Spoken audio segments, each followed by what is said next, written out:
you'll be drenched to the bone. For your time to you is worth saving. Then you better start swimming or you'll sink like a stone. Over time, they are changing. Good morning, everyone. Baltimore City, what is going on? My name is Darrell Bennett, and welcome to Come Back Swinging. Happy Juneteenth. Let me start by saying that I have a lot to share and a little bit of time. Wow, Juneteenth, finally now recognized by the federal government. Finally now, something that we don't have to just talk about in small circles, something done in a corner, but now publicly an acknowledgement that this is something that should have happened, that should have been happened. I want to talk today about what Juneteenth means for today, where we have to go as a people, and how we can begin to really combat this generational racial wealth gap. Now, y'all know I've been talking vociferously about the fact that there is a gap. Let's not act like there's not. The Federal Reserve last year released a finding that showed that $100 trillion in assets were held by white households in this country. Blacks and Hispanics together made up less than 10% of that. There's a gap. It's not just that people worked hard and that's why they're where they're at. There have been historical advantages. And we need to talk about the solution. How do we close the gap? How do we dismantle the status quo? How do we bring down the structures and institutions that refuse to see change? And how do we begin to go into the promised land as a people? Because I quote Dr. King here, I may not see it, but we will get there. We shall get there. So happy Juneteenth. Let me start there. 2 housekeeping things I want to say first. First, I want to shout out my mother.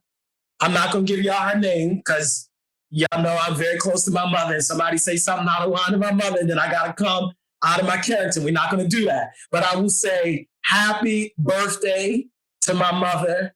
She is celebrating her birthday actually in Cancun as we speak. So I'm sure she's enjoying herself. I talked to her a little bit earlier today and she said she was going to go out for breakfast. I said, well, down to the beach. I said, what are you going to get? She said a little bit of everything. So she's going to enjoy herself. Happy birthday to her. And I want to shout out my childhood bishop, Bishop Darrell F. Johnson III, who is the reason why I have this platform. That segues me right to what I want to talk about. It's not just hard work that gets us where we are. And I think we forget that sometimes. I can tell you, yes, I've worked hard. Yes, I've been persistent, but there have been people that have helped me along the way. Bishop Darrell F. Johnson III is one of those people. He's given me this platform freely to be able to share the wisdom that's on my heart and this message of transformation and deliverance for our people. And how do we get there? So I want to thank him and be especially honoring of the fact that the reason I am even able to speak on this platform this morning at 10:30 in your homes, your cars, on your iPhones, your Androids, your radio stations, whatever else you're listening to me on, is because he had the idea and also the humility to say, I'm going to give you part of my platform so you can share this. So let's get into it. Juneteenth. What does it mean? Let me start by talking about what it means, because sometimes we throw around these words and these titles. We don't even know what's going on. Well, Juneteenth is the day that we celebrate the day that a subsection of the American populace found out about the end of slavery. So let me back up. The Emancipation Proclamation was signed by Abraham Lincoln in 1863. This was before the internet, obviously, before the telephones, before mass communication. And it took until June the 19th of 1865, that's over 2.5 years later, for word to reach Galveston, Texas. And the people found out that they were freed. Now, if I had time, I would but I don't, I would spend a whole 30 minutes just talking about sometimes we're crying over something that we've already been delivered from. It's a lot of layers to that, but I can't get into that now. So 2.5 years later, they found out that the check had already been signed. The bill had already been ordered. The law had been decreed, but it was 2.5 years before they found out. And we celebrate Juneteenth today, first as a recognition that these people who have found out so much later, imagine their first joy, then confusion, and then perhaps anger and frustration to know that they had been freed but didn't know that they were freed. And now it stands for something much larger than Galveston, Texas. I would submit to you it stands for something much larger than the mark of the awareness of the end of slavery.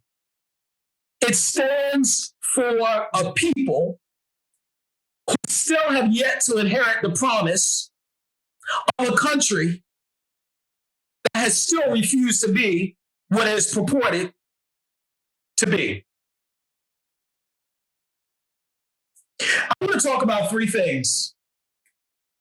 I first want to start with the fact that the 2.5 year gap, this is going to be another theme that's going to be running through what I want to share this morning, gaps.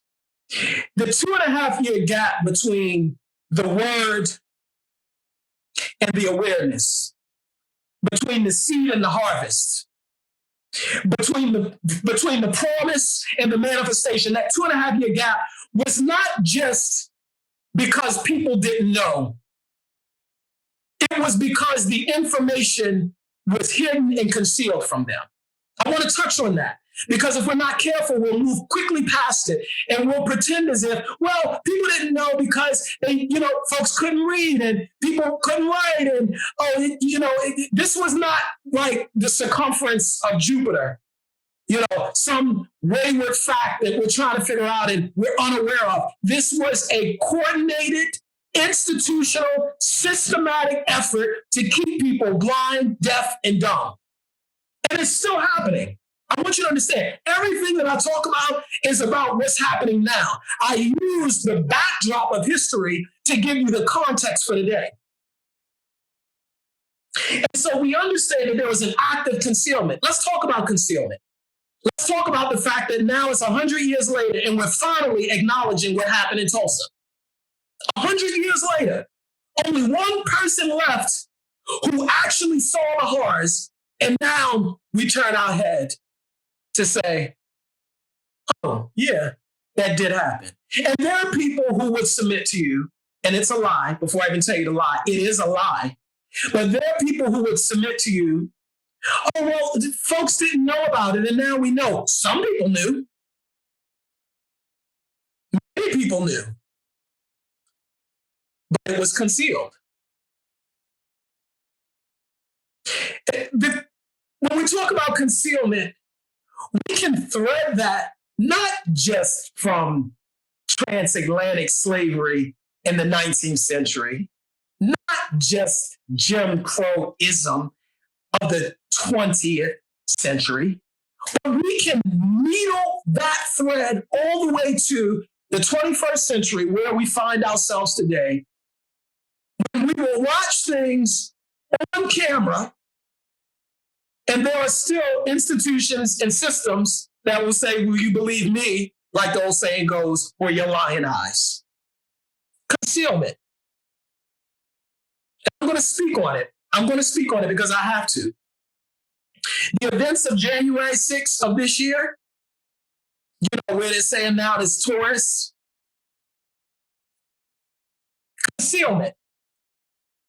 And so what I have come to learn is if we do not address truthfully, what happened in the past will continue the pattern. I heard it once said that those who refuse to learn the lessons of the past are doomed to repeat it. And so this is not about just calling people out or calling things out just for the sake of adding my voice to the problem. It is to say, let's have an open, honest dialogue so we can change some things. Juneteenth is a recognition that there are systems, I want to say it again, that not only want people blind, deaf, and dumb, but they benefit from it. They benefit from you being in a state that you were never created to be in. They benefit from you being ignorant. They benefit from you running around talking about stuff that you have no knowledge of. They benefit from a state of fallen nature. Until we speak about it is not just personal choice as to why we are where we are as a country, but policy decisions, we don't get honest. So let me move to my second point. I want to move from concealment of truth to how do we get to this gap? Well, let me take you back to June 19th, 1865. By this point, everybody across the nation who had been enslaved had received the word that slavery is over. Slavery as they understood it. Let's be clear on that. And so they were told, you're free. But I ask, and I'm certain they asked, free to go where? For they own no land. Free to do what? For they had been forbidden to read and write. Free to achieve what? For them, owning money was illegal. So I take umbrage at this false, fictional, diabolical narrative that says that when people were free, their lives somehow, well, now their lives went from night to day. But free to do what? See, freedom, truthfully, is not just freedom from something, it's freedom to something. I don't even have to talk about historical advantage. I don't even have to talk about any of that right now, but I can just talk about the fact that once it was clear that they could no longer keep the people in physical bondage, then there were systems put in place to keep people from achieving education, employment, land ownership, home ownership, business ownership. And so when we talk about freedom, folks, and I'm talking now in the 21st century, don't come on boats and ships and planes and bikes and canoes and on tunnels to come across to this nation so much for freedom from, but they're coming for freedom too. Opportunity to be able to start their businesses, to be able to be something here that they could not be in their native land. And so when we say that those who were enslaved were freed, we have to ask, were they really freed? Or did they go from one form of bondage to another? So I want to talk about once again the gap. How is it now that we find $100 trillion in the hands of white households in this country? We're not even going to go beyond this. We're just going to talk here. And that's what the Federal Reserve said. You can look it up yourself. I don't want you to think I looked this up on some third-party website on the dark web, far out, and you think I'm just making this up to make this sound better. No. It's actually true, and they articulated it.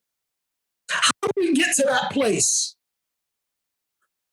$100 trillion in this country is held by white households and wealth. And we talk about wealth, we're not just talking about physical money. We're talking about ownership. We're talking about equity. We're talking about stakes and things. We're talking about actually having a piece of the pie, not just a hot dog on the way to the plane, but actually owning the airlines. That's what we're talking about. How did that happen? And Blacks and Hispanics and everybody else, you can put everybody else as non-white, and all of that combined is less than 10%. How did it happen? Well, I'll tell you how it happened. And that leads to my second point. The gap happens because of generational compounding. Generational compounding. I want to show you something.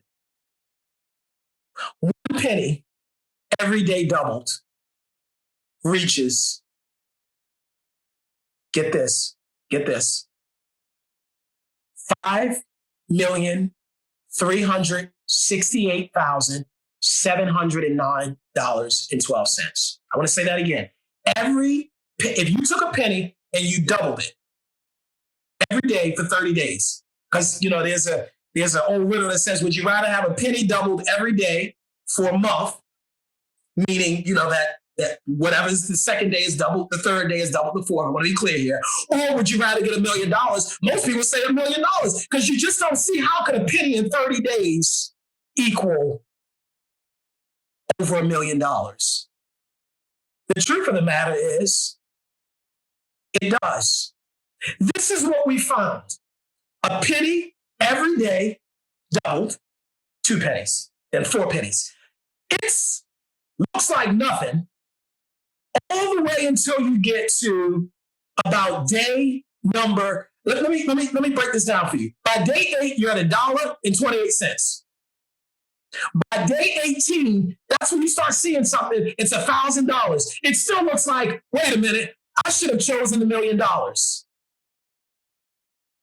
day 28, 1,342,000. And I already told you it's over $5 million in 30 days. And if you were to count them off as 31 days, it's at 10,700,000.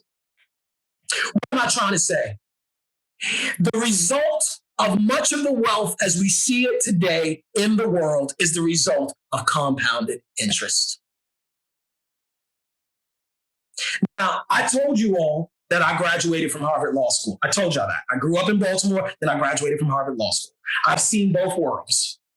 I've had my foot in both worlds, and I still do. I've seen and sat with families that we've only read about, or I've only read about before. And this is what I found. It's not just hard work why people are where they are. I want to disavow that myth right now. It's generational advantage.